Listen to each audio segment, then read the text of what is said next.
Welcome everyone. Last time I showcased Elite Dangerous. This episode's about a game called Subnautica. Before I get started, if you'd like to support my work, please subscribe below and click the like button.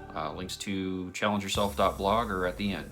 Leave a comment below if you'd like to see more content like this. This is another one of my top games. It's available on PC, PS4, and Xbox. It's a survivor game that weaves in exploring and building. There isn't any PvP. There isn't even really any weapons per se. It does support VR on PC, although I have it on PS4 only.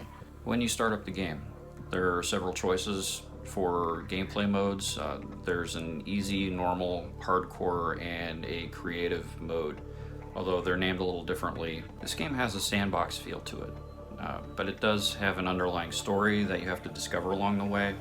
It opens up with you on your ship called the Aurora. You're on a search and rescue mission for another ship called the Degassi that crashed on the same planet about 10 years ago, prior to your arrival.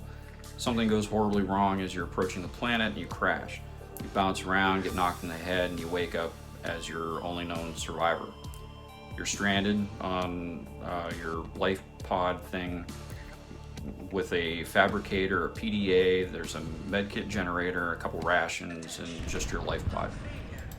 In the early parts of the game, one of the first things you'll start off with is your life pod. This will be your starting base. The PDA will become one of your best friends. This will have a lot of your information as far as what quests you're on, what the creatures are that you interact with, any of the materials and stuff you find on the ground.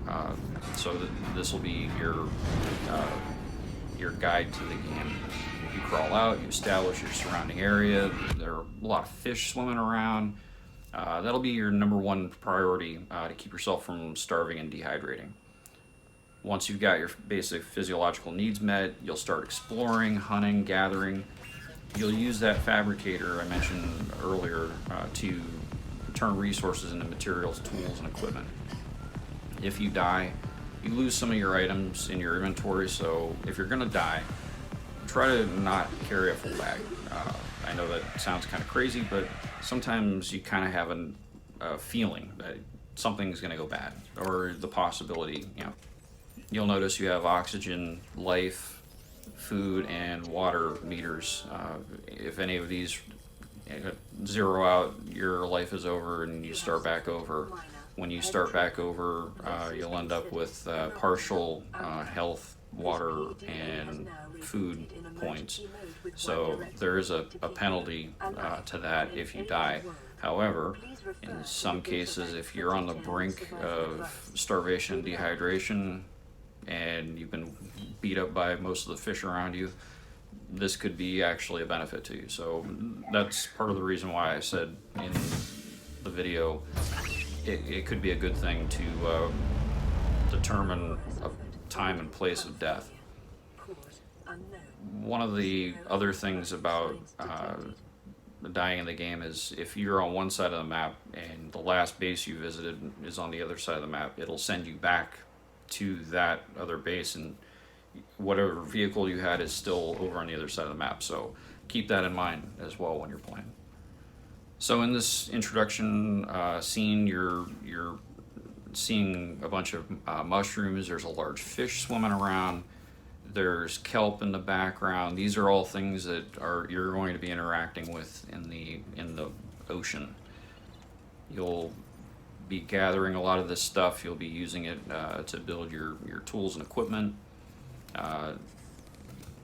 So what you're seeing here is the fabricator. This will be your first tool or piece of equipment that you're using.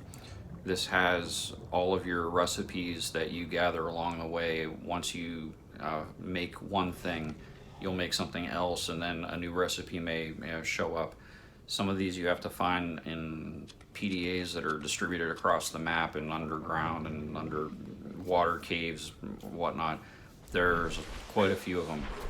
You'll probably want to look these up online to find out where they're at. That'll save you a lot of time depending on how hardcore of a player you are. For me, like I said in the first video, I'm 45. As I get older, I find that my time is getting shorter, so I need to, I tend to go on the easier mode version because I want to see the stuff before I lose interest, lose time, or whatever.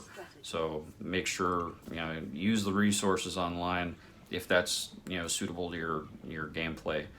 What you're looking at here is a watering station, water bottle filling station. Very important. Stay hydrated. Kidney stones are bad. And this little squid guy that keeps floating around me, there's a point in the game that you can find eggs and you put them in a hatchery incubator thing. When the fish hatches, they're not aggressive anymore, and in this case this one is actually friendly. It'll kind of follow you around, you can pet it or whatever.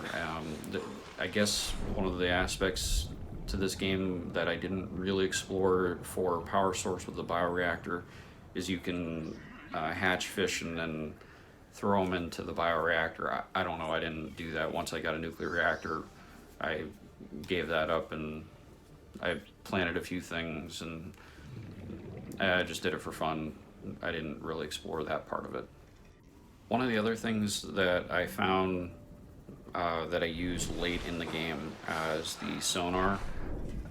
I didn't look that up online and didn't really craft it till the end of the game, and then I kicked myself for all the time lost swimming around, or not swimming, but driving the sea moth and cyclops around without knowing what the surrounding area looked like. This is probably one of the single most useful things in the game. So once you get your first sea moth, you'll probably have more than one, especially if you blow it up, which I did a couple times. Not fun. Anyway, the sonar is very useful, so don't waste time. Get sonar and then drive with it. Once you start building tools and equipment, you'll start to build small bases around a map. Map is huge. There are around 13 or so biomes.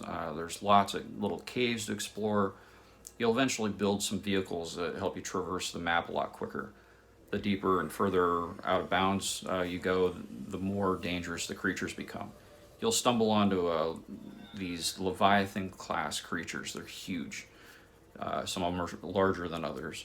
The first ones you encounter are not aggressive, which is great. You can swim around them, check them out. They won't do anything to you. The sound is really cool. There are others that are extremely dangerous, and they'll make short work of you or your vehicle. There was one that it just demolished my sea moth.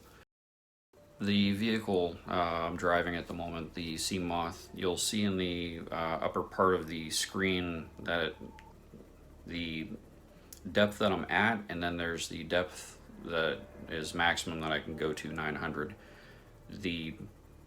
When you start out, this is not when you start out with your sea moth for the first time, I think the depth that you can go to is like 250 meters maybe, or 200 meters. It's not very much, so this is kind of end game what I'm showing you, but this is mainly to display what the game content has. This is kind of one of the almost end game areas. You're going from a non-end game area through an end game-ish area, and then to another mid game area. So just kind of displaying what the game content is. One of the other things in the game when you're building a base is you're going to have a power source. There are a few different ways to do that. They have solar panels, they have a bioreactor, and they have a nuclear reactor. Of course, each one supplies a different level of power to your base, but they each have their own nuance to it. The solar panel you get right away, or like really early in the game. The bioreactor you find probably about midpoint, and a nuclear reactor towards the end. I read online in a couple places that the nuclear reactor was a little bit buggy. I didn't find that to be the case. I built my first one, it powered the place, it was awesome. So I don't know what they were talking about, but that might have been a bug that was in a previous patch. So I don't know. I like it. Go nuclear. So this is me walking through my Cyclops. As you can see, I've got all of these lockers along the wall. There might be a better way to do it than using lockers, but it worked for me. I labeled them all because I got sick of trying to figure out like where everything was. So I pretty much, for each major category or specific ore, I made a locker for it, and it saved me a lot more time in the end, because hunting for stuff is a pain. I hate inventory control when it comes to gaming. They should just make it all like share from one thing. But that's me. That's my personal thing. Here you can see the controls. This is where you steer the ship. There's lights on, well, there's like a little thing on the side for the light control. You can turn the internal lights on and off. You can turn the external lights on and off. What I found was with the external lights, I left them on all the time except when I was running out of power. The internal lights, I would sometimes turn that off depending on how the lighting worked, because it seemed like kind of funny. It seemed like there was almost like a glare in game to me. It was distracting, so sometimes I would turn that off. One of the other things that is very interesting, it was a very interesting concept that they had, was there's like a thermal reactor thing that you can install on the Cyclops and the Prawn. So whenever you're near one of the hydrothermal vents, there's some that are out in the upper, above ground underwater world, and then there's basically the whole lava zone. So if you're in your Cyclops, as you're driving along, you have that reactor. You don't have to power your sub for the duration that you're exploring that. However, there's these like little weird larva, I don't know, they're like little tadpole things. They latch onto your ship and they draw power out of it. They do that to your Prawn or your sea moth. The only way to get rid of them is to either rise up out of the area or to swim around it and knock them all off. Sometimes it gets rid of them permanently. They swim off and disappear. Sometimes they don't. So they're annoying, but it is a mechanic of the game. I kind of see what it is, but to me it was just kind of a nuisance.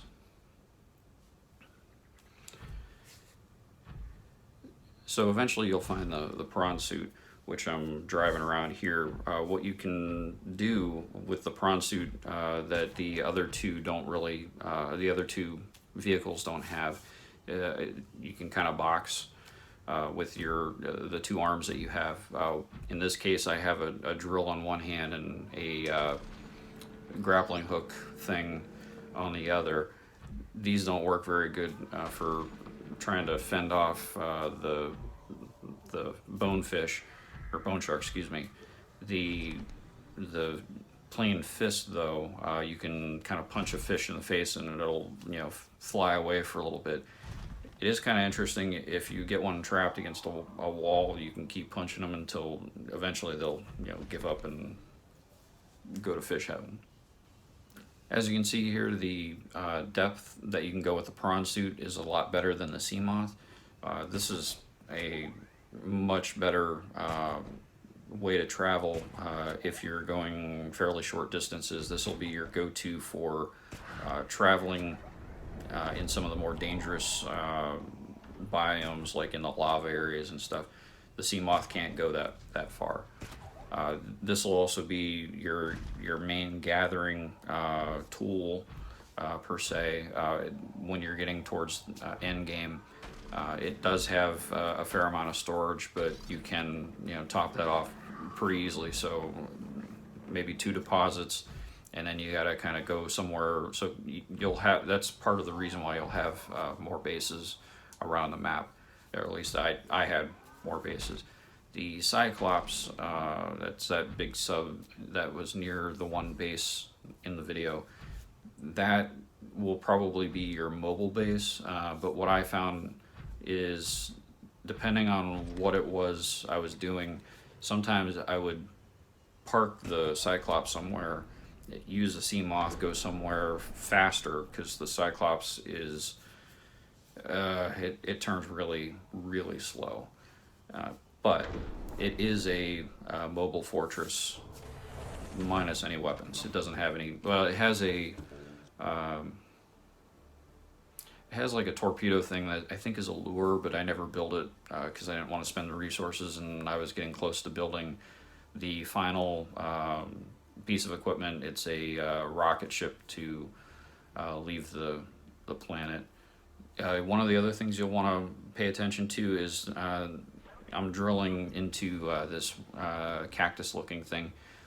Those types of plant life will attack you. They kind of throw spikes at you. So keep an eye out. If you're getting beat up and your health is going down and you can't figure out why, there's probably a cactus throwing spikes at you and you don't even see it. Overall, the pros in this game, this is the most recent game I've played all the way through. The graphics and sound are superb. I love the crafting and exploration aspects of the game. The map is huge. There are dangers lurking everywhere. It keeps you on your toes. I don't know how many times I died just from running out of air, an inch from salvation, like literally right at the edge of the water, and poof, you're dead. On the con side, one of my pet peeves is screen tearing when you're traveling the map. Stuff doesn't load in. Sometimes there's a gaping hole in the map. That really kind of bothered me a little bit. Another thing that bothered me was the slow loading of the landscape as you're traveling. This one time I fell through the floor and got stuck behind a wall while I was roaming around in my prawn suit. This I ultimately had to abandon. It had full cargo, so everything was a loss. That pretty much I set the controller down and walked away for a while.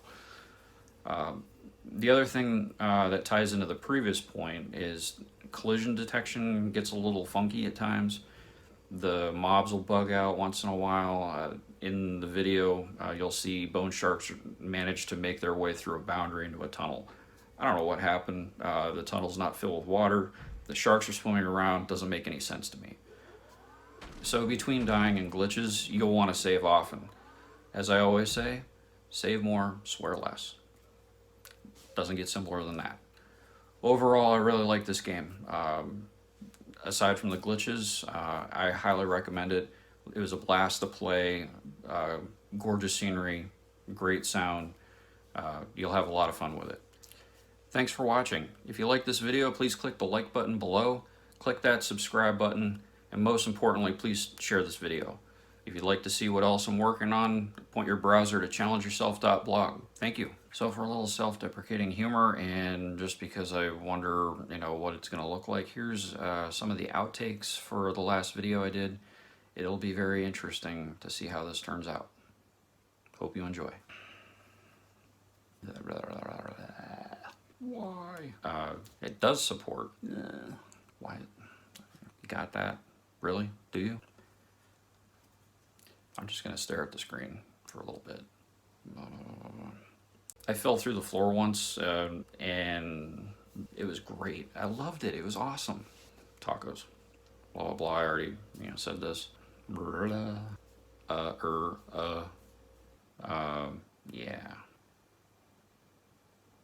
Blah, blah, blah, blah. Bored yet? Why?